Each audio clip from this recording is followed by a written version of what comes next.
Los gritos de los guerreros marcó la última línea de defensa de Roma. La polvareda del campo de batalla se alzaba, ocultando el sol en un manto gris, mientras las hojas de las espadas se teñían de rojo. Al otro lado, las tribus germánicas avanzaban, empujadas por la furia y el hambre de venganza. Entre la confusión, Marco Aurelio, el emperador en el centro del caos, se mantenía erguido, observado por sus soldados, inmortal en su postura, aunque el país a su alrededor se desmoronaba.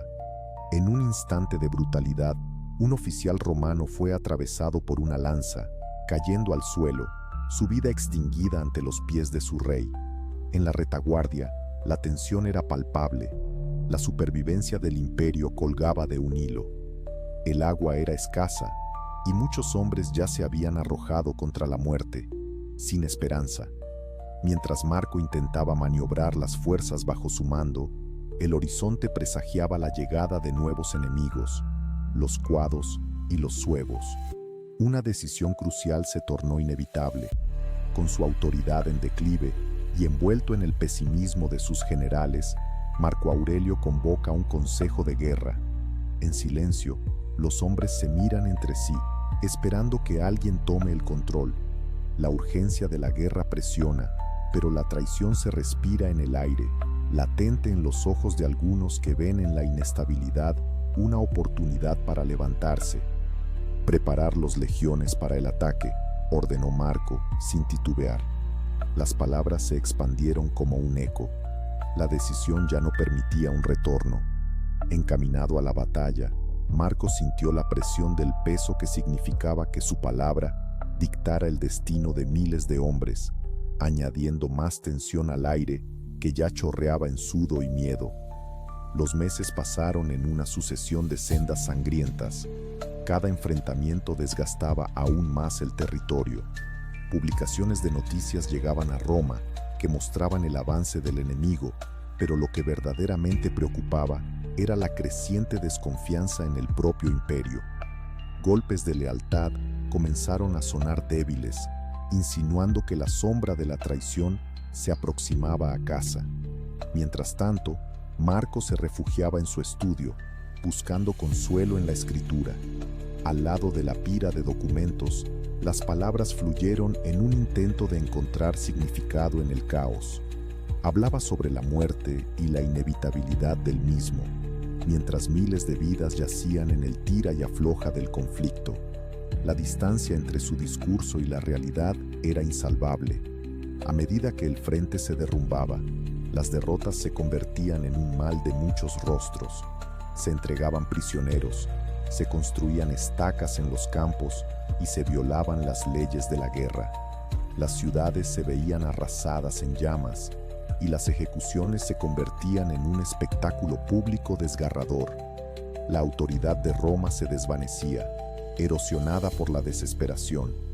Para entonces, la propaganda se tornaba un recurso vital y las palabras de Marco fueron sacadas de su contexto. Un comandante que había sido leal decidió romper el acuerdo informal y enviar tropas bajo su mando por el flanco sur. La cohesión del ejército se descompuso. La falta de confianza erigió barricadas invisibles entre hermanos de batalla. Un día, mientras se preparaba para afrontar un nuevo asalto, Marco Aurelio escuchó el clamor del pueblo en las calles de Roma. La desesperación de su gente vía reflejada en los rostros exigía respuestas. Algunos incluso clamaban por un nuevo liderazgo, acusando a Marco de incapacidad. Los murmullos se hicieron gritos. La lealtad se desvanecía. La ruptura parecía inexorable.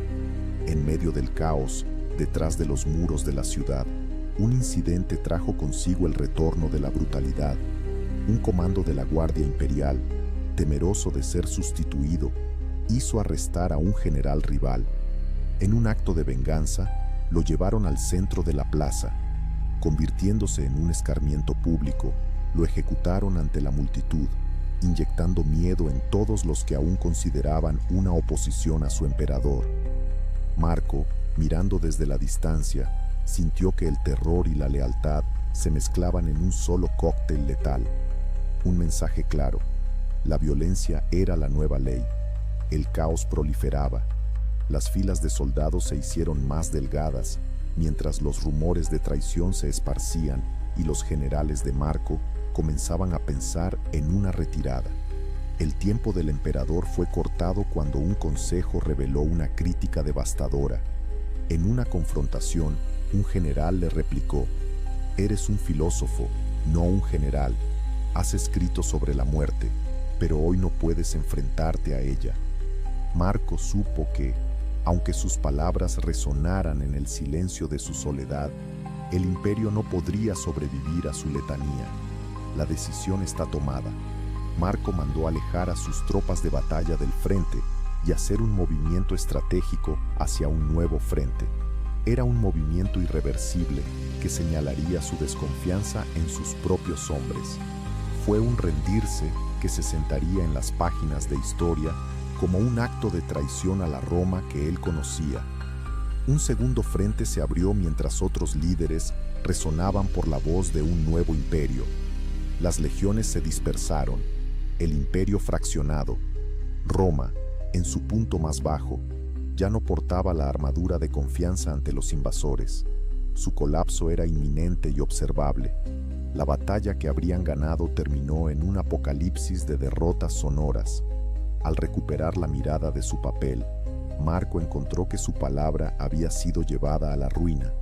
Sus manuscritos sobre la muerte se habían transformado en ecos sin respuesta. Un día más tarde, Roma ardía. La ciudad, el símbolo del poder, convertida en escombros, el emperador había cometido acciones que cambiaron para siempre su esencia. Ya no habría retorno. La ceguera de Marco Aurelio al aprovechamiento de la traición lanzó nuevamente a Roma a un abismo sin retorno. ¿Qué decisiones podría haber tomado para evitar que su imperio se desmoronara? Suscríbete para explorar más historias de la historia que cambiaron el mundo.